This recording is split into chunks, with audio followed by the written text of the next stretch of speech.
Hi, welcome to Platform Mastery. In this video, I will show you how to scroll horizontally in Figma. First, go here and click on Frame. Select here what type of frame you want to pick. Let's try this iPhone 13 and 14 frame here.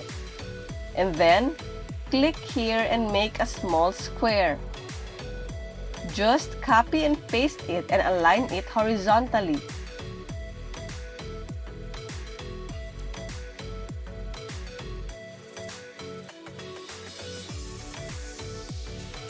After that, select all the small squares here.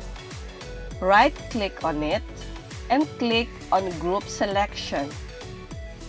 Right-click again and click on Frame Selection. Let's bring it inside our frame. We can adjust it by dragging its edges. And then, go to Prototype. Under the scroll behavior is Overflow. Click on Horizontal on the drop-down menu and let's play it.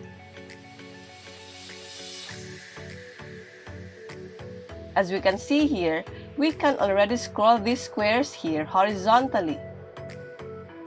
And that is simply how to scroll horizontally in Figma. Thanks for watching!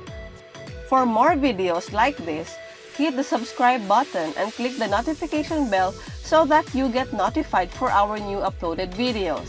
See you next time!